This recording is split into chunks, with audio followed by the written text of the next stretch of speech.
I'd like to welcome our next guest, who is Rabbi Moshe Bryski. He's gotten up very, very early in the morning as well.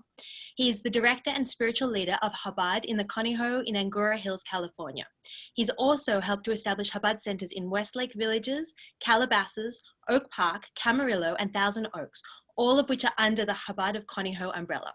Rabbi Bryski is the founder of the Conejo Jewish Academy, an adult Jewish education institution that attracts approximately 3,000 students each year to its many different offerings. He's a fantastic keynote speaker, and he's one of the most features presented at the annual JLI retreats. He's a gifted teacher, and many of his inspiring videos and lessons can be found at chabad.org and also at chabadconejo.com. Rabbi, welcome. Thank you again so much for getting up early and being here with us. Can I ask you tonight, what is the critical message that we all need to hear now in COVID times and in the pre-high holy days? Well, first, thanks for having me. It's about 3:45 in the morning here, so I have to hope that the right words come into my brain and that my brain will send the right words to my mouth, and mostly that my mouth will actually say that which my brain is telling it to say. So if I end up speaking off in some other language or other topic, please forgive me. I also want to take a moment to say thank you to some relatives that I have down under, Rabbi Sruli and Gitti Cohn, who are on, and my son who's studying at YG for this past year and this next year, my son Yossi. Hi, good morning or good evening. And just a note, because I got to do my fatherly duty, you know, when you have a kid down under and you're so far away and you can't ever send them food packages, at least not so easily. So all those that live down there, if you ever pass the pizza shop, pick up some pizza, drop it off by my son Yossi and say it's from me. With that, there's an interesting discussion in the Talmud wherein the sages had a debate. And the debate is as follows: is it better for a person to have been born into the world, or would it have been better to have never been born at all? And the sages took a vote, and the majority agreed that Noach lo la'adam shelo nivra, it would have been preferable for man not to have been born, because life is difficult and life often has struggles. So it would have been much easier to have not been born in the first place. But the Talmud continues, but now that you have been born, you fashvesh b'maasav, examine your actions and do what you have to do. In this regard, Hasidus explains that the difference between easier and better, it would have been easier to have not been born, but that doesn't mean it's better. It's better to be born, yes, with all the challenges that we have, and we know challenges that we're going through right now. Life may not be easy, but life is good, and life is a gift, and life is a blessing, and life is precious, and life is a privilege. And yes, life is filled with many challenges in both the micro and the macro. The world can often be a beat-up world. Let's face it, things are very difficult. The pandemic has hit us hard, the entire world. Nevertheless, the Talmud tells us that even with all of its difficulties, it is better to have been born. And in fact, it is the challenges themselves that will make us stronger. In a few weeks, we here in the United States and throughout the world will commemorate the 19th anniversary of 9/11. On the day after the attack in 2001, the New York Times ran an amazing story. It was a story about this woman who worked on the 64th floor of Tower 2, and she could only walk with the aid of crutches. As people were running for their lives, this woman's fellow employees tried to carry her down the stairs. But after carrying her for 10 flights, they couldn't do it anymore. And that's when another coworker, a man she only knew by his first name as Louis, came up to the struggling group, lifted the woman onto his shoulders, and carried her all by himself. The temperature in the stairwell was at least 90 degrees. And as the woman was quoted as, "This man carried me down 54 flights of stairs, did not leave my side until I was safely inside the ambulance." As a matter of fact, at around the 15th floor, a rescue worker told Louis that the woman was out of danger and suggested that he leave her there and exit the building by himself. Now, surely at that point, one of Lewis's inner voices must have said, okay, I've done enough now. No one else did half of what I did to save her. And now a professional fireman is telling me that it's good enough. So I can leave her here and save my own life. But instead, Lewis chose to listen to another voice. A voice inside that said she's not safe until she's in a vehicle that can take her away from here. And I'm not going to leave a handicapped woman in this chaotic stairwell to fend for herself. You see, the Lewis who ran from his office on the 64th floor that day was not the same Lewis who emerged from that building. Somewhere between the 54th floor and the ground floor is where it happened. It may not have happened on the landing on the 54th floor when he first picked up the woman and hoisted her on his shoulders. At that point, he may have been acting out of this innately kind nature that he had. But at some point in that smoky stairwell, when his muscles started to hurt and when the heat was getting to him and the weight on his shoulders slowed him down more and more, and hundreds of panicked people pushed past him, running for their lives, somewhere his instinct gave way to choice. He chose to stay with that woman at whatever cost to himself. The Lewis who arrived for work that morning was a man with potential for greatness. The Lewis who emerged from the World Trade Center, sweating and aching on the verge of collapse, was in fact a great man. See, someone once said life is like an ongoing boxing match. We get a bit of respite between rounds. Between rounds, we get a vacation, we get relaxation, some moments of bliss and tranquility. But then we have to come out fighting again. And if we get knocked down, we have to jump back up and get back into the ring. In the words of King Solomon, the righteous fall 7 times and they get up again. Falling is part of life. Everyone has their share of disappointments or failures now and then. But what differentiates the happy and successful people from the others is how we react to the falling. How do we talk to ourselves when we're down on the canvas, when we're bruised in the boxing ring of life? How do we view ourselves when we're broken, when we're in pain? Do we focus on the embarrassment and shame of failure, or do we have the courage to learn and grow from our setbacks and try another way? In simple words, do we get up or do we give up? I want to share a story with you about a woman named Goldie Rosenberg. Goldie tells about her father, who years back had built a sweater factory in the Catskill Mountains of New York. He created many job opportunities in an area that didn't have many. And then along came a recession and wiped out his factory. The man lost everything. After having created so many jobs for others, he now had no job, no source of income of his own. He was a father of 10. So that's a dozen mouths to feed, a mortgage to carry. He tried desperately to find work. Things were so bad that the only job he could find was that of a night mechanic in someone else's factory in Manhattan. Manhattan is 3 hours from the Catskills. This was a job he was basically going to earn minimum wage. Given the situation, Mr. Rosenberg did everything he could to cut corners and make do with less in order to put food on the table and not lose his house. So one of the first things he did was sold his car. And even the bus fare from Manhattan back home each day was too much of an expense. So he decided to stay in the city all week and only come home for Shabbos. To stretch his meager earnings even more, he would hitchhike home. So it was a Thursday night.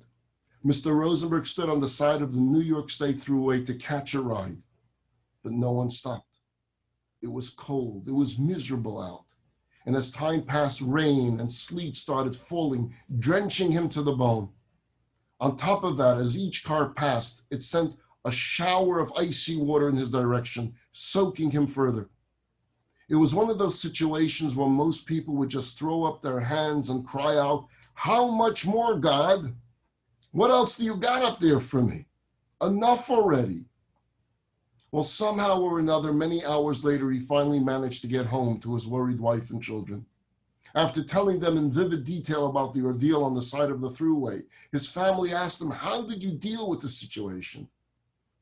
He said, "You want to know? I'll tell you how. I stood there and I sang. I started singing my heart out. You sang? Yeah. I stood there at the side of the road singing all my favorite songs, and I was singing out loud. And with every new torrential downpour, with every car that shot another tidal wave of ice water at me, instead of stopping, I sang louder and louder still. In fact, a few times there, I started to dance. I danced with myself. And then with a big smile, Goldie's telling the story over, she said, my father said, sometimes the strain and stress is so tough that you just have to sing. Friends, you know, music is a very interesting phenomenon. It always requires force. Think about it. The drum is a skin stretched to its tightest, which you pound away with the drumstick. The guitar, the violin are these strings pulled tight, which you then pick up a strum at or draw a bow across, exerting pressure on the right string. The piano works more or less the same way, with strings being stretched and then hit. The flute, the clarinet, even the shofar, how do they work? It's pressure. It's a blast of air from the musician's or rabbi's breath, pushed through a constrained and narrow space, and it causes sound to escape through an opening at the other end. So ironically, it's the pressure itself that creates the beautiful sounds. We are called upon to make our music in the world. And when we are faced with stress in life, with difficulties in life, with obstacles in life, we can either buckle like a guitar string that snaps under pressure, or we can channel that tension into creating beautiful music. Because sometimes, when it gets to be too much, you just have to sing. Sing and dance through the rain.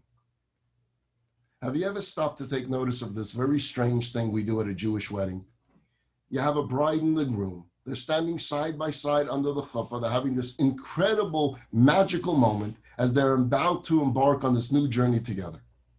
The gowns and the dresses are gorgeous. The flowers are exquisite. The cameras are flashing. The blessings have been said. People are felling. Everything is coming together perfectly.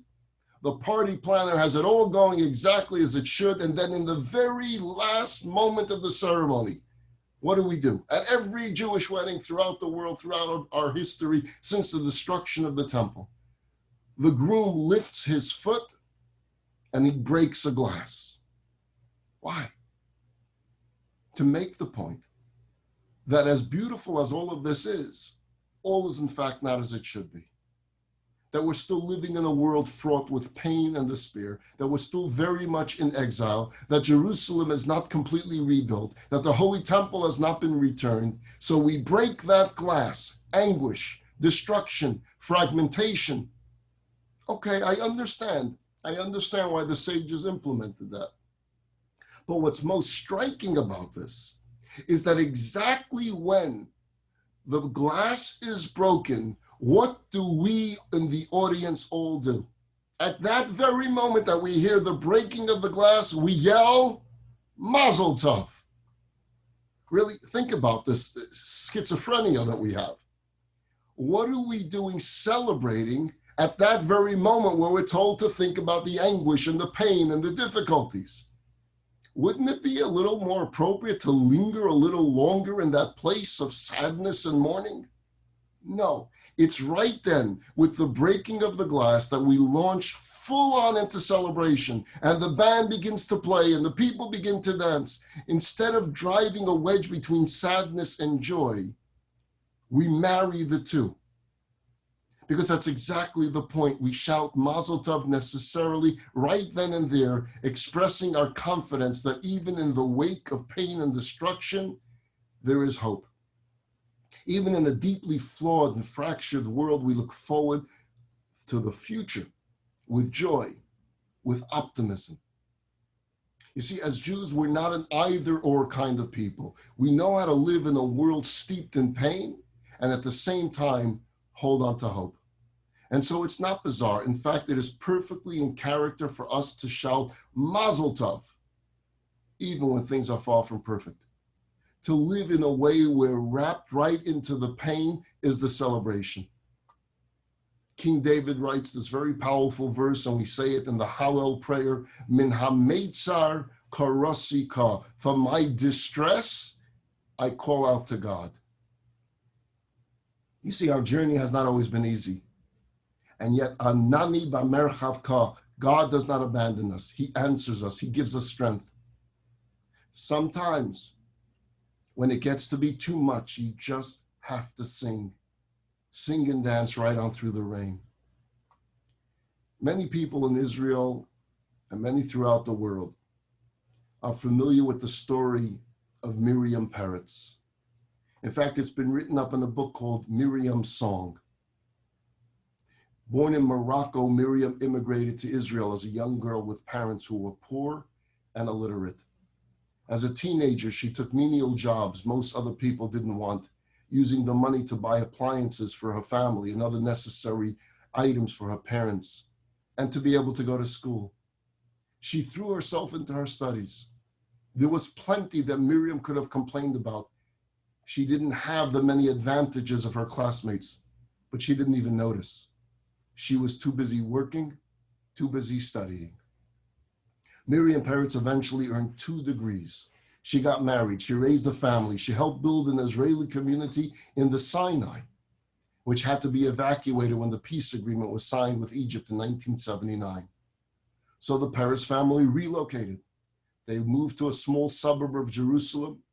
Miriam accepted a teaching position at a local school and soon became a very popular principal of that school. She was fully engaged in her career and in raising her family when tragedy struck. Her oldest son, Uriel, was killed by terrorists during his army service. That dreaded knock on the door came as army representatives arrived at her home to give Miriam and her husband the unbearable news. Life for the Peretz family would never be the same after that. They kept this empty chair, Uriel's chair, at the Shabbat and holiday table. His humor, his charm would be missed by his younger siblings. Miriam's husband, Eliezer, invested time and effort to memorialize his son, undertaking various projects to keep his memory alive. But it wasn't enough. Uriel was gone. Eliezer's heart was shattered. He died 5 years after Uriel. While no tests would ever show it, even the doctors agreed. He died of a broken heart. Miriam was now left without her trusted partner and her closest friend. The loneliness was excruciating. But Miriam made a choice. Onwards. Despite it all, she would remain present and available to her family. And then the unthinkable. Almost 12 years to the day after her son Uriel was killed, Miriam looks out the window and she sees men in army uniforms approaching her door. They knocked. With her second-born son Alira serving in the IDF, she refused to answer the door. They knocked again. In her mind, as long as they don't enter and give me official notice, my son is still alive. I so wanted to hold on to that. But of course, it was short-lived, as she was informed indeed that Aliraz was killed in a battle with terrorists on the Gaza border. Until that time, she said, I was sure that my other sons would not be harmed during their military service. I mean, how could tragedy strike me twice? Miriam now had 4 grandchildren without a father, a young daughter-in-law, suddenly a widow. She has no husband of her own, and she had lost 2 sons. She describes that she went through all the stages of grief. Eventually, she said, I came to realize that I was powerless over what had happened, and I could not bring back my sons. We don't get to decide when we are born and when we leave this world. But so long as I am alive, I have the ability to wake up each day and live a purposeful life. She goes on to say, how grateful would my son be if he can come back for even 1 minute, just 1 minute, to hear his toddler say, Abba. And from that perspective, how can I not appreciate having another minute of life? Of course, she'd be the first to admit that it's not easy. There's no question that I would be justified in staying in bed most days. And believe me, there are some days in which I feel like doing just that, but I don't. I keep moving. There is so much I can do in this life. I can speak, I can walk. How many people are not able to even do that? So each day, every morning, I have to make the choice again. I will live. Today, Miriam Peretz is incredibly active. She goes out and she speaks to hundreds of IDF soldiers. She goes from city to city all across the Holy Land. She visits with bereaved families who suffer the loss of a loved one in the IDF. She volunteers her time for so many worthy organizations. Her schedule is jam-packed from morning to night, every day of the week. She's become a legend, well-known and beloved to Israelis of all types. People come up to her on the street and they simply ask her for a hug. That's all they want, a hug from Miriam. Her smile, her patience as a way of opening up people's hearts. Don't ever give up, she whispers while stroking a tear-filled cheek of someone in pain, because we have a choice to make each day.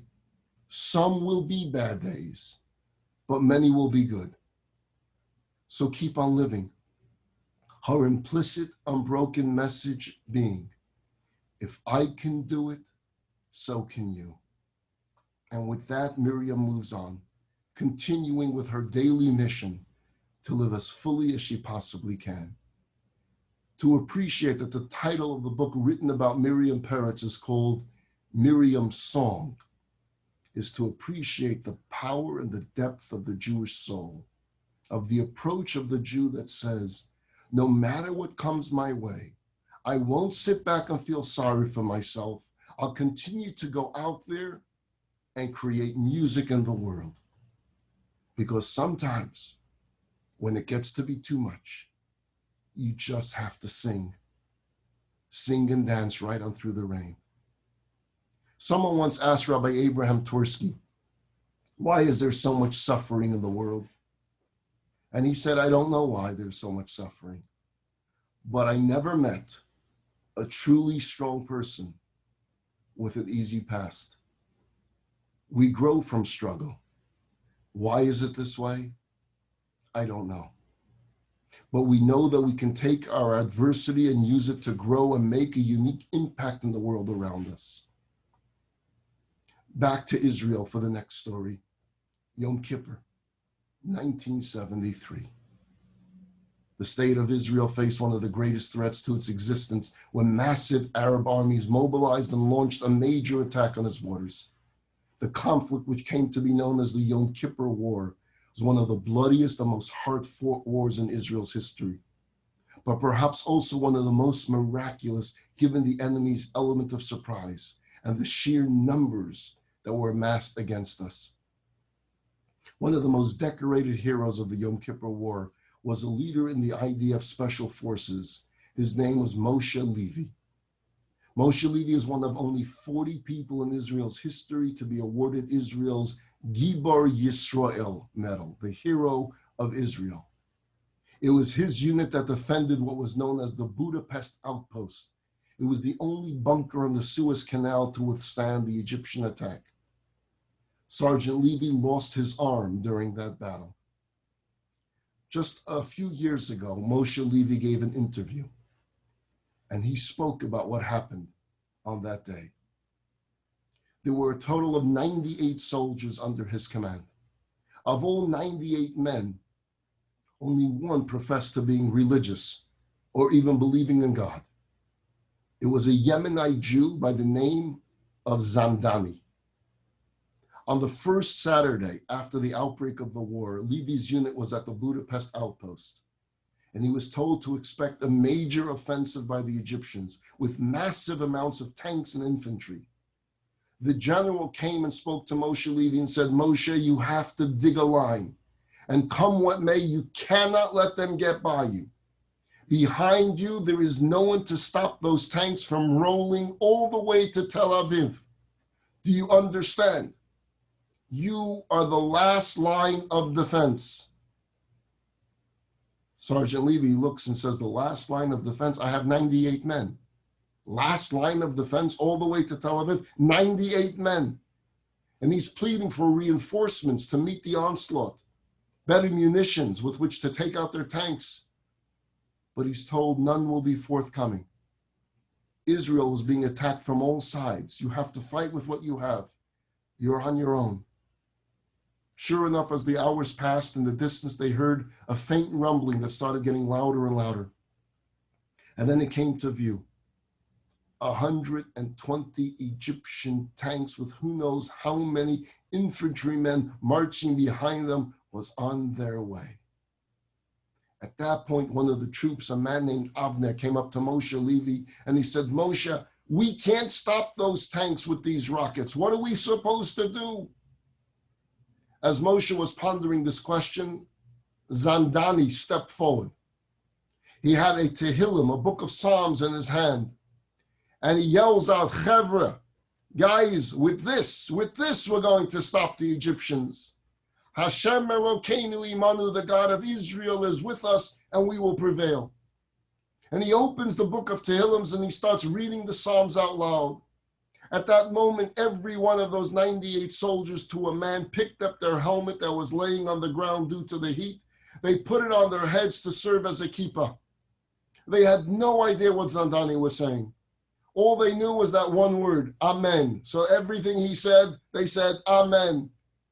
In Sergeant Levy's words, you know, to hear a story about an event is one thing, but to experience it firsthand is something else. I was there. I cannot begin to tell you how close to God every one of us felt at that moment. Zandani was standing there and he looked like a prophet of the Bible, crying out the words of the book of Psalms. We were beyond religious. We were more than physical soldiers. We were angels of God. I stopped Zandani for a second. I stood up and I addressed my unit. And I said, guys, when Avner asked me how we're going to stop those tanks, I had no answer for him. But Zandani just gave us the answer. You see, we're not here just to protect Tel Aviv.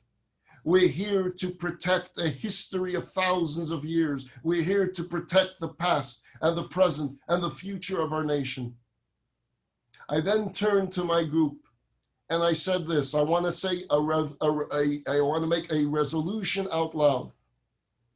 If I come out of this battle alive, I promise to put on tefillin every day of the rest of my life. No, I wasn't a religious person, but I wanted to make a statement of commitment. If I survive, I will put on tefillin every day for the rest of my life. Soon thereafter, the lull was over. The enemy approached and the battle began. The tanks opened fire. The Israelis spread out and they fired their bazookas and their mortars while Zandani stood and continued to yell words of prayers through the explosions and through the smoke. We fired and fired while the Yemenite read the Tehillim out loud, says Moshe Levi. Every shot we fired was a direct hit. Tanks were exploding all over the place.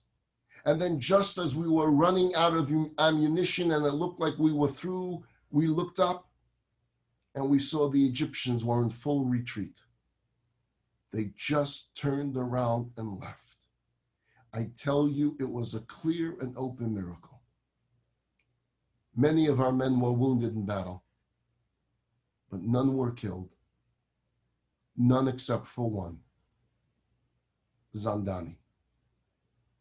Zandani, the only religious one, the one reading the prayers, the man who saved us all, was the only soldier not to survive the battle. As for me, says Moshe Levi in this interview, my left arm, the very arm which I vowed moments earlier to place the tefillin on every day, was blown off. I was in the hospital for many months afterwards, and while certainly grateful for the miracles of that day, these two anomalies, Zandani dying and my arm being blown off, troubled me greatly. It didn't make sense. 2 years later, I was in the United States to be fitted for a prosthetic arm. And a friend of mine told me that he had been to Brooklyn to see the Lubavitcher Rebbe, and that the Rebbe told him that he wanted to see me. I was very reluctant at first, but in the end, my friend convinced me to go. I had an audience with the Rebbe. We spoke for 45 minutes about various aspects of Israel's security and readiness, especially in light of the lessons we learned from the Yom Kippur War. I was totally astounded by the Rebbe's knowledge, his insight, and of course, his warm, penetrating eyes. I felt it in my soul. And so finally, I was put at comfort, and I worked up the courage to pose my questions, or lodge my protest, if you will. Why, of all the soldiers in my unit, was it Zandani? Why this man of faith and inspiration? Why did he lose his life when miracles happened all over the place? And why, of all limbs that could have been taken from me, would it be the very arm on which I pledged to put on the tefillin? The Rebbe responded very calmly. He said, and I'm paraphrasing here, by the laws of nature, that was not a battle you could have or should have won. You saw that and you said that. You saw it with your own eyes. Zandani empowered each of you to reach above and beyond nature. He dedicated his life to something higher, rising above the constraints of the physical. He became one with God, a holy spiritual being to the point that his physical body could no longer contain him. He gave his life so that the rest of you might live. As for you, you weren't destined to survive that day either. You were going to be the second fatality of that battle. And when that shrapnel came at you, it was headed for your heart or some other vital artery. And that would have been the end. At that last second, your arm, the holy arm that you pledged to do a mitzvah with, became your shield. It absorbed the blast for the rest of you. And so you survived. You are a dynamic vessel of God's grace. After 2 years of agonizing with this spiritual dilemma, said Moshe Levi, I finally found my peace. You see, our faith motivates us to seek answers rather than surrender to suffering or struggles. The stronger our relationship is with God, the more strength we will have within ourselves to carry on. In his book, Night, Elie Wiesel recounted his experience in the concentration camps, including the horrors of seeing his own father slowly deteriorate to death before his very eyes. To quote from his book, never shall I forget the small faces of the children whose bodies I saw transformed into smoke under a silent sky. Never shall I forget those flames that consumed my faith forever. Never shall I forget those moments that murdered my God and my soul and turned my dreams to ashes. Never. Raw, painful, haunting words emanating from a soul racked with agony, struggling with gut-wrenching crises of faith. But as Wiesel said on many occasions, a lot changed for him in terms of his crisis of faith after a fateful yechidus, a private audience, an encounter he had with the Rebbe in the mid-1960s. It was a conversation that went on for many hours, dealing with some of the most difficult philosophical and theological questions, a dialogue they would continue over the course of many years thereafter in written correspondence. I won't get into the depth of those discussions now, but I'll share with you something Wiesel conveys in his book, The Gates of the Forest. He writes that when he first came into the Rebbe's room that night, the Rebbe asked him this question: What do you expect of me?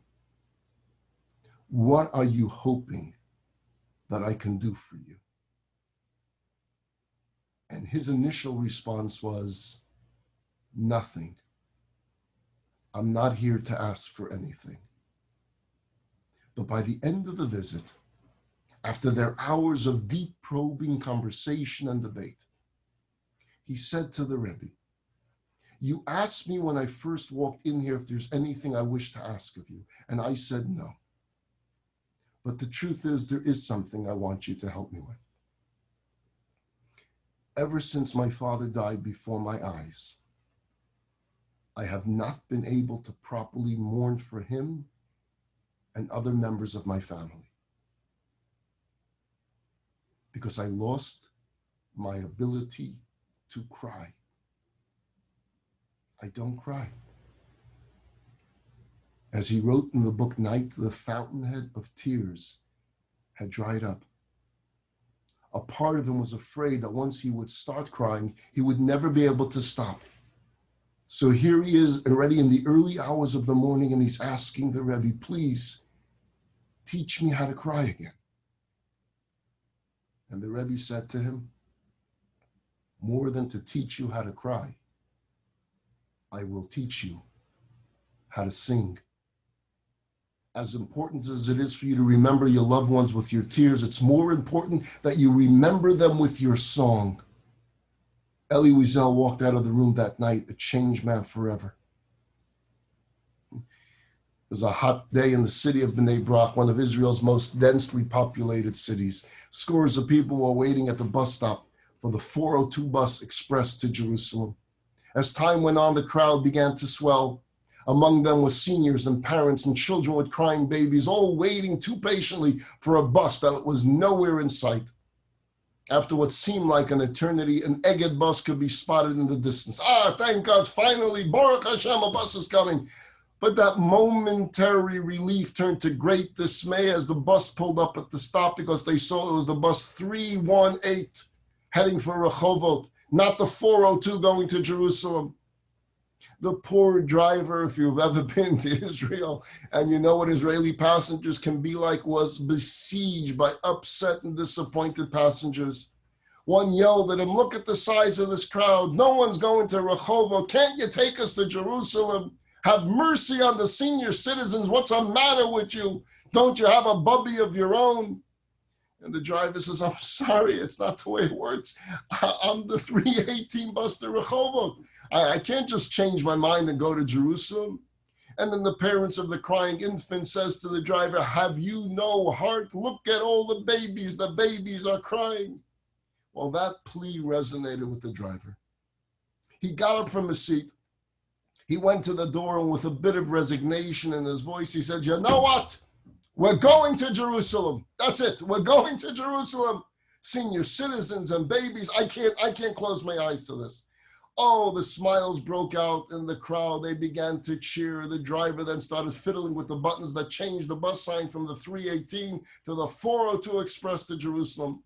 As they climbed aboard, every passenger stopped to thank him, to kiss him, to hug him. You should live a long, healthy life. You should prosper greatly. Your children should become leaders amongst Israel. Everyone had a blessing for him. The bus left the station with the maximum amount of passengers, many of them gripping the handlebars. One gentleman approaches the driver and says, can I use your public address system? I want to make an announcement. The driver says, sure, why not? He gets on the mic and he launches into this masterful speech about the greatness of this bus driver, a giant of a man, a person that deserves our abounding gratitude. Everyone is applauding and clapping for this man as he makes his way to Jerusalem. After everyone disembarks at the central bus station in Jerusalem, there's one passenger left on the bus. He approaches the driver and he says, if you don't mind, I have to ask you a question. How did you do what you just did? I mean, it was very kind of you, but let's face it, you're going to get fired for this. You can't just decide to change the bus route. You're going to lose your job. The driver looks around and makes sure there's no one else on the bus. And he says, okay, between us, let me tell you what really happened here. Back at the depot, we have cameras on the busier bus stops. At some point, my supervisor saw this huge crowd at the 402 stop and how the mob was starting to turn quite ugly. Kids screaming, parents complaining, everyone frustrated. So the supervisor yells out to the waiting drivers, okay, who wants to do the Jerusalem run? My friend David said, not me. I don't want to get cursed by those cranky people. My buddy Shimon said, oh, you don't believe the abuse you get at that 402 stop. Forget it. I'm not doing it. And so when every driver said, I'm not doing it, I'm not going to do it. And I said, you know what? I'll do it. Watch. I'll transform the curses and complaints into blessings. How are you going to turn them into blessings? You see, they're going to attack you. You watch what I'm going to do. I climbed into my bus. I changed the number to the 318, and it worked like a charm. They had no idea I was supposed to be driving the 402 all along. And you know what? I haven't been blessed like this since my bar mitzvah. You see, the very same set of circumstances that can generate misery can fill our hearts with joy and gratitude, depending on our perspective, our focus, on our vantage point. So how do we contend with the beat-up world that we find ourselves living in the present time? Let's face it, it's difficult times. It's a struggle. For some economically, some haven't been to work since March. Some children haven't been in school since March for months and months and months. For some emotionally, the social challenges are great. Some grandparents haven't seen their grandchildren in months. And for some health-wise, some of us lost many friends. Some of us know people that were quite ill. And we live in fear every single day. Every country, every state has different codes that we have to follow. It's difficult times. So how do we contend with this? First, by carving out a place of gratitude and thankfulness in our lives. You know, many of our parents and grandparents had much harder lives than we do. Some of them barely survived Europe. Some lived through the Great Depression. Many of them didn't have much money, yet somehow they maintained a positive outlook on life. They knew how to be happy and how to be grateful just to be alive, to have roofs over their heads, to have shirts on their backs. For thousands of years, Jews have had the tradition of waking up each morning with the prayer, Moda Ani, which means it's great to be alive. To be a conscious, thinking, feeling being is an awesome thrill. Unfortunately, we only seem to appreciate this deep pleasure when we're faced with the possibility of losing it, God forbid. Like when we have a serious health scare, at that point, there's this very different prayer that comes to our lips. If only we can have another regular, normal, boring day of life, I'll never complain again. We shouldn't wait for a crisis to appreciate what we have, even now, even during this difficult time. Can you imagine if this pandemic happened 20 years ago? And we didn't have Zoom, and we didn't have social media, and we didn't have the ability to communicate like we do now. And the fact is, we're together right now, maybe not physically together in one room, but look at us. We're studying together, we're inspiring together. We have the ability to still communicate. Yes, it's difficult times, and of course, we would love to be able to have events like this in one room and gather together socially. And that day should come, and it should come very soon, and God should bless this new year with healing for all of humanity and heal his world. But at the same time, we have to always look for the blessings in life and look for those things that are positive. Somehow we will make this through. We will be united. We will come through strong. We will come through stronger than ever before. But let's find the means and the ways within our heart and with our soul to be grateful, to be thankful. Thankful that we're alive. Thankful that our family is healthy.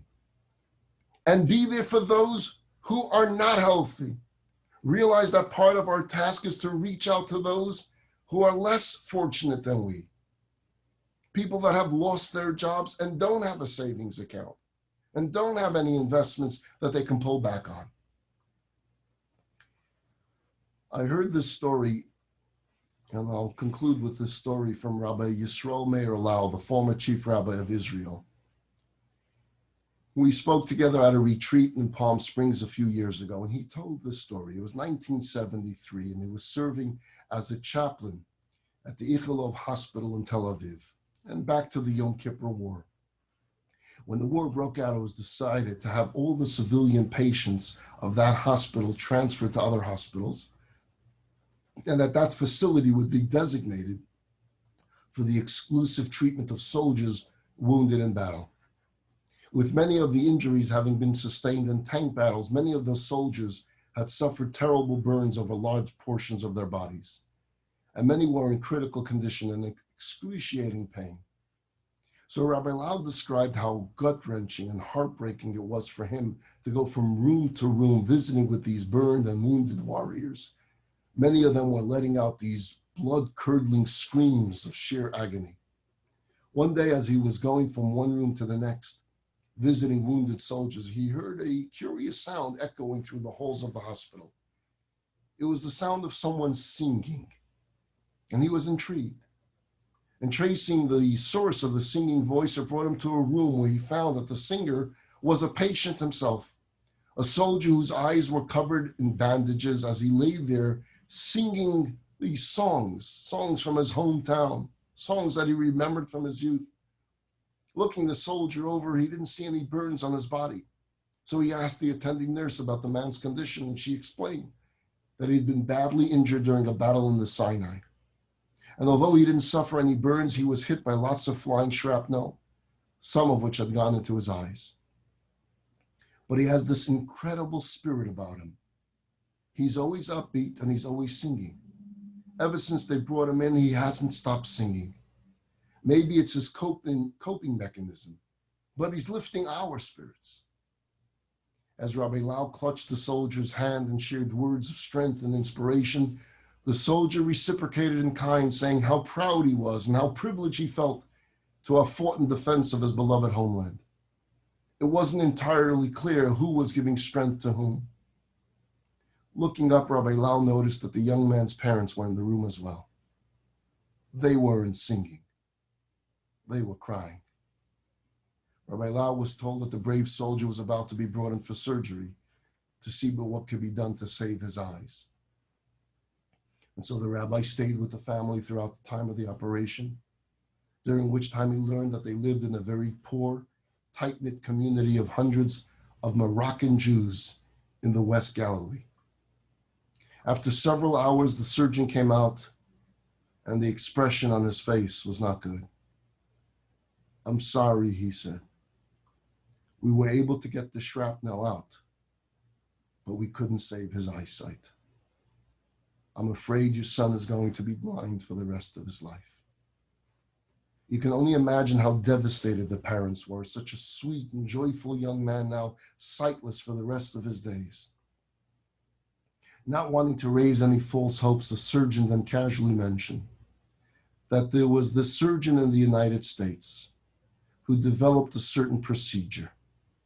Maybe he could do something. And he forewarned that it was a very new and highly experimental procedure, so they shouldn't put much stock into it. But nevertheless, he offered, "If you'd like, I'll send the full medical report, all the scans to that doctor in the United States." To which they said, "Of course, please do." A few weeks later, they hear back from the doctor in America, who wasn't Jewish, by the way. He told them that as far as one of the eyes were concerned, there was nothing that could be done. There would never be vision again in that eye.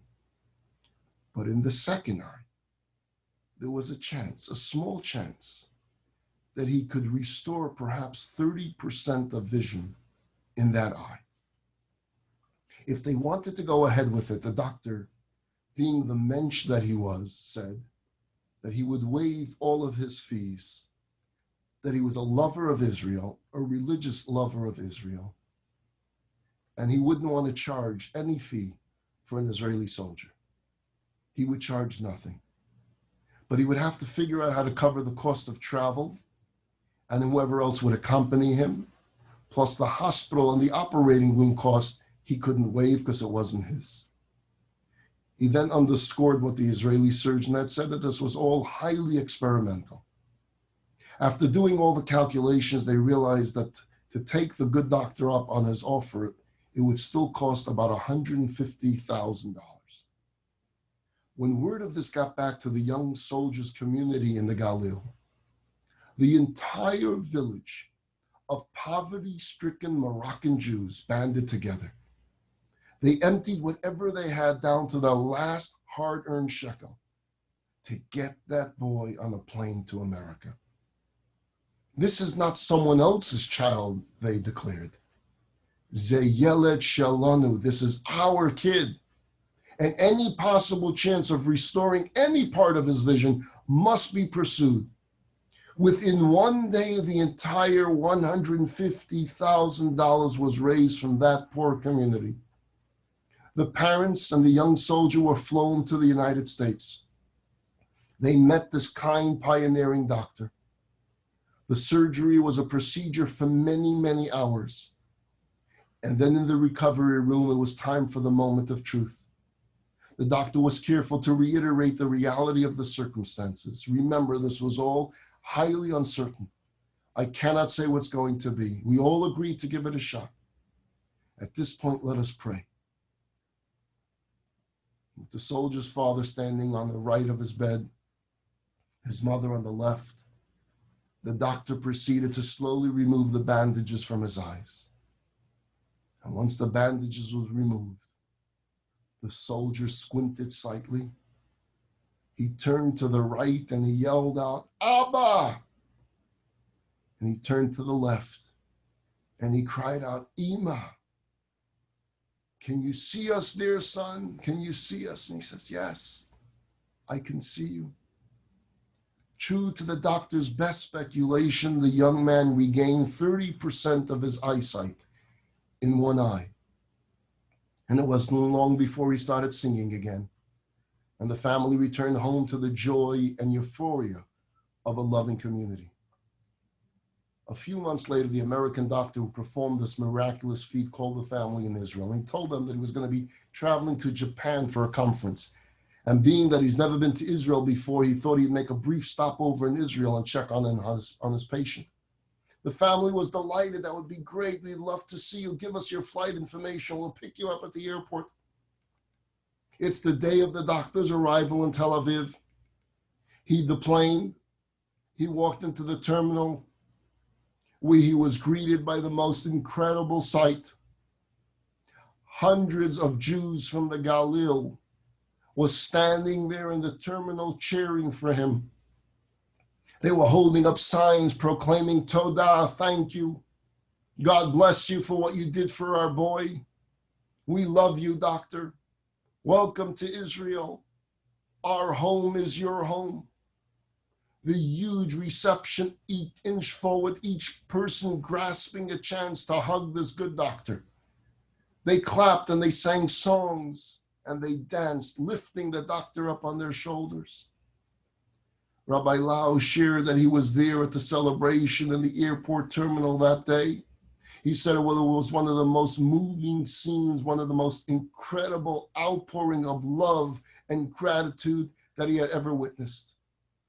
As for the doctor, he was a bit overwhelmed, if not slightly embarrassed, as tears came to his eyes.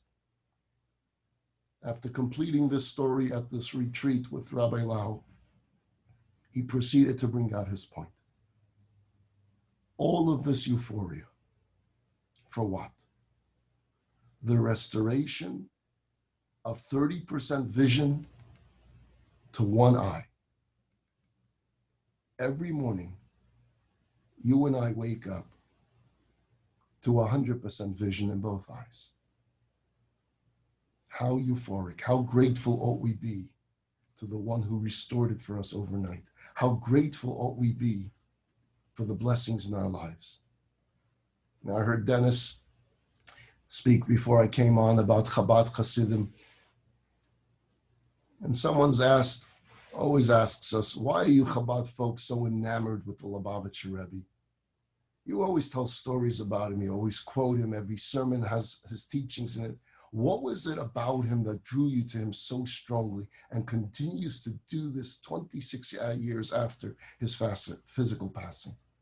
And there are, of course, so many answers to that question. For one thing, the Rebbe always projected this incredible aura of authenticity, of sincerity, of humility, of piety, of dignity, of optimism and idealism that always shone through and still does today through his writings, through his teachings, his videos of his talks. The Rebbe survived the Holocaust. He lived through dark and difficult times, yet when he looked at the world, he saw beauty. He saw the building blocks of redemption. He looked at a Jew and he saw the shining diamond within the soul. He saw people not just for who they are today, but who they can be tomorrow. He wanted nothing and asked for nothing from them, only that they do a mitzvah. He had this enlightened view of the world and of the human condition. You see, he wasn't naive. He was every bit the pragmatist and the realist. He saw things exactly for what they are. And yet, it was from that place of reality that he saw evil as the facade and goodness as the true dynamics and the essence of the universe. When you stood in his presence, you saw it, you knew it, you felt it. You knew this is real, this is sacred, this is elevated, this is inspired. And the Rebbe emphasized that at the end of the day, light dispels darkness. There's more good in the world than there is bad. There's more light than there is darkness. There's more truth than there are lies. And there's more joy than there is sadness. So yes, even during a pandemic, let's find a way to be joyous and let's spread that joy. For a smile is contagious too.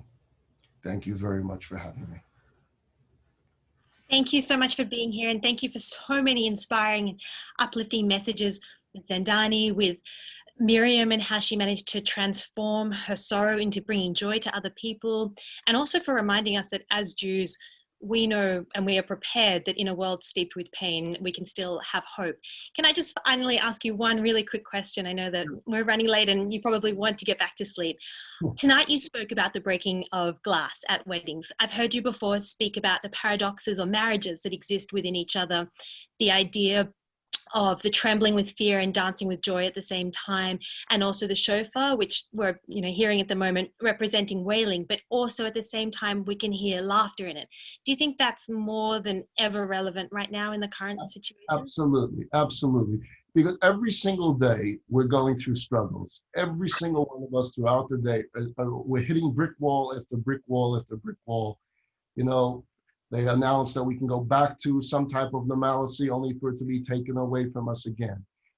And yet we have to find a way as we break those glasses and we go through those difficult times to yell Mazel Tov, to still see the blessings around us and to find them. And if we struggle to find them, look harder, look deeper, pick up a phone and call someone, reach out to someone.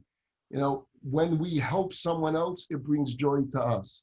So by all means, we're going to all experience a lot of breaking of the glass, but let's find a way to yell Mazel Tov. Remember the band playing the music as soon as the groom breaks that glass. Think of those moments as well as we go through this pandemic together. Thank you so much. What an amazing, amazing way to end. Thank you for being here and thank you for getting up early. I hope you get some sleep now.